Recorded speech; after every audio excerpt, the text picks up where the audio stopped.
This time around, the list isn't mine, it's yours.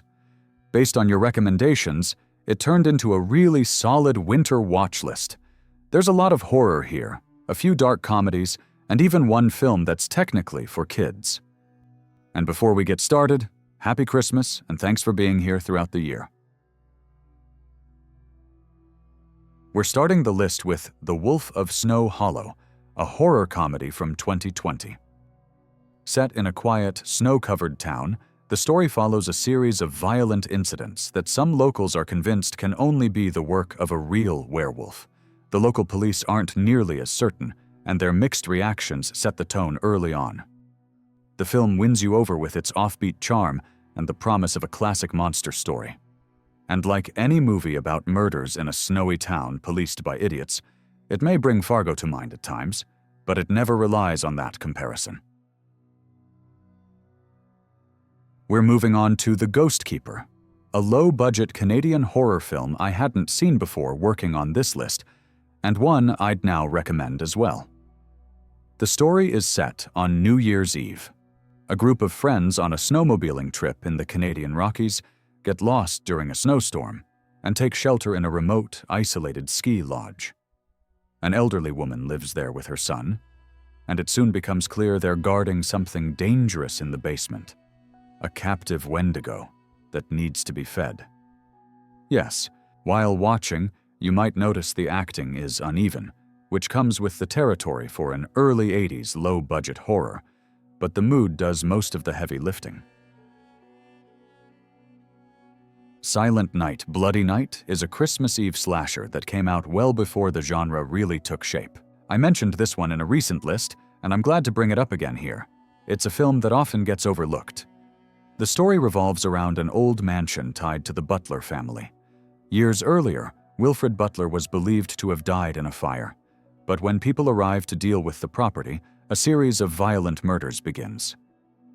The film is also known under the alternate title Death House, and just to avoid confusion, this one shouldn't be mixed up with Silent Night, Deadly Night. Despite the similar name, they're very different films. Canada knows how to do winter horror, and Curtains is a good example of that.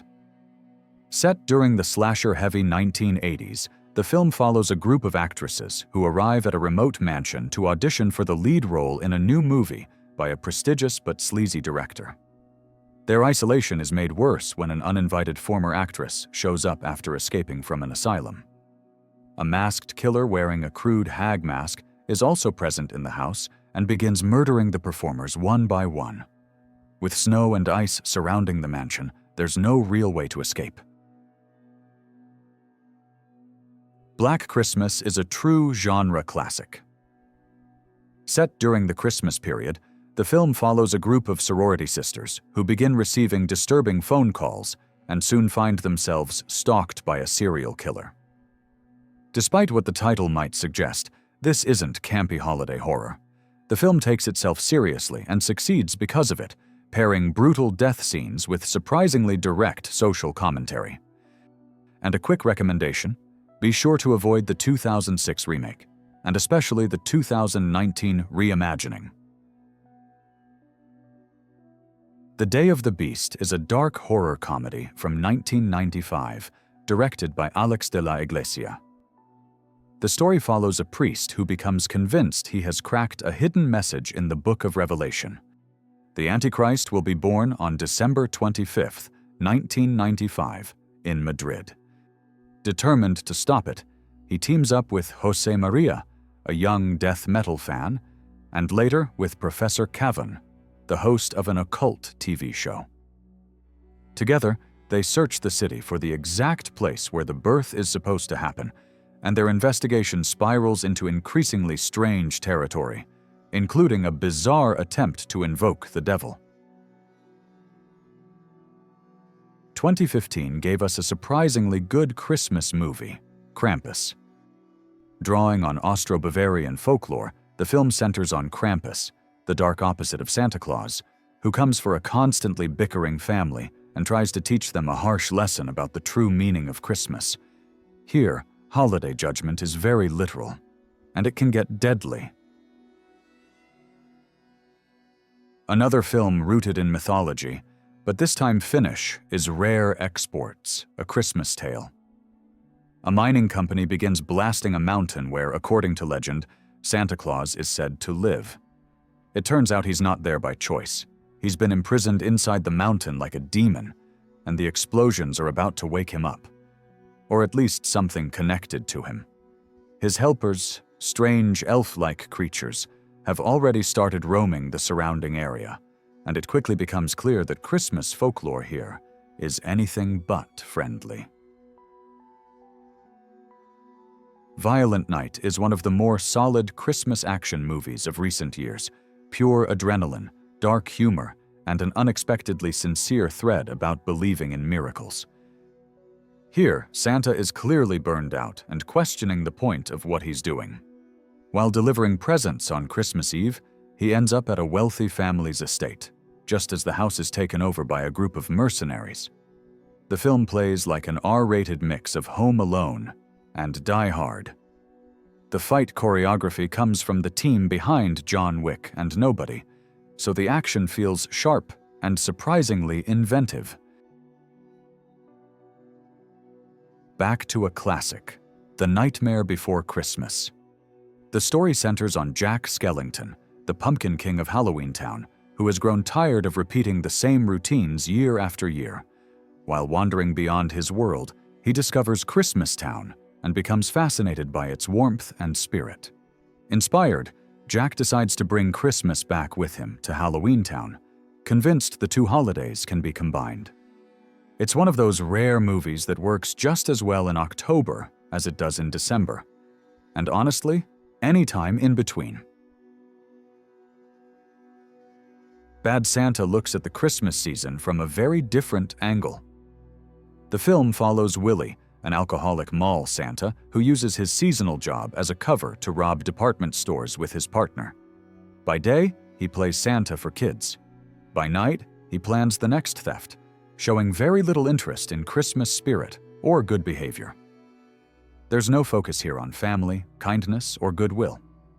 Instead, the film leans into cynicism and crude humor, deliberately pushing against the usual holiday movie formula.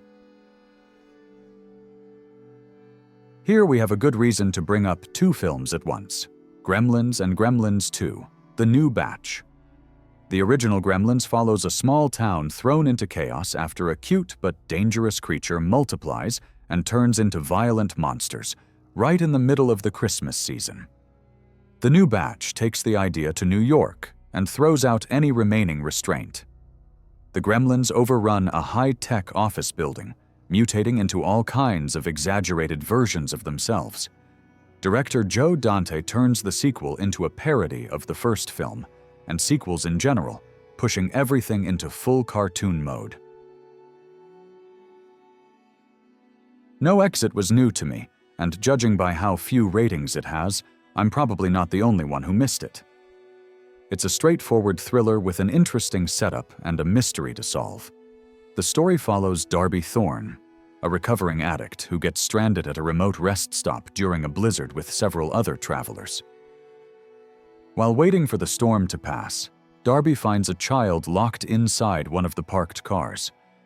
With the road closed and no help coming, she realizes the kidnapper has to be someone inside the rest stop, and she has to figure out who it is before the situation escalates.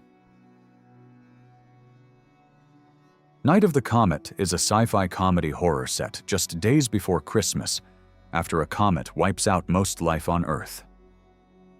The story follows two Valley Girl sisters left to survive in a suddenly empty world, dealing with the zombies created by the comet's effects, and a small group of unhinged scientists with their own plans.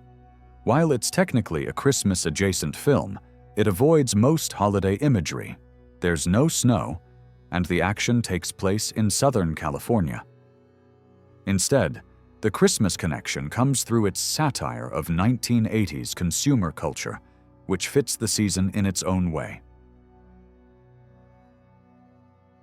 Toys was a major box office flop when it came out in 1992.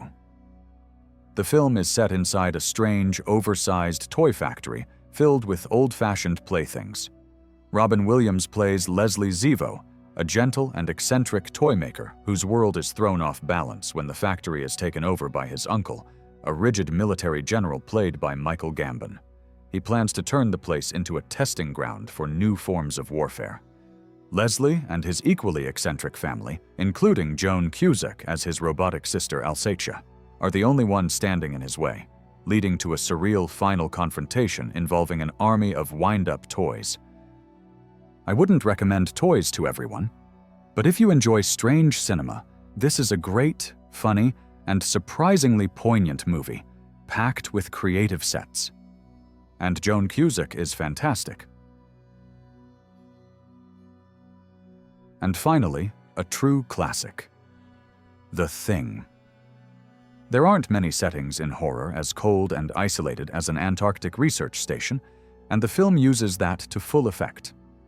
With hundreds of miles of snow and ice separating the characters from any help, there's no escape and no outside support. The tension comes not just from the creature, but from the growing mistrust between the people trapped there. Add John Carpenter's direction and the practical effects, and The Thing still stands as one of the most effective winter horror films ever made.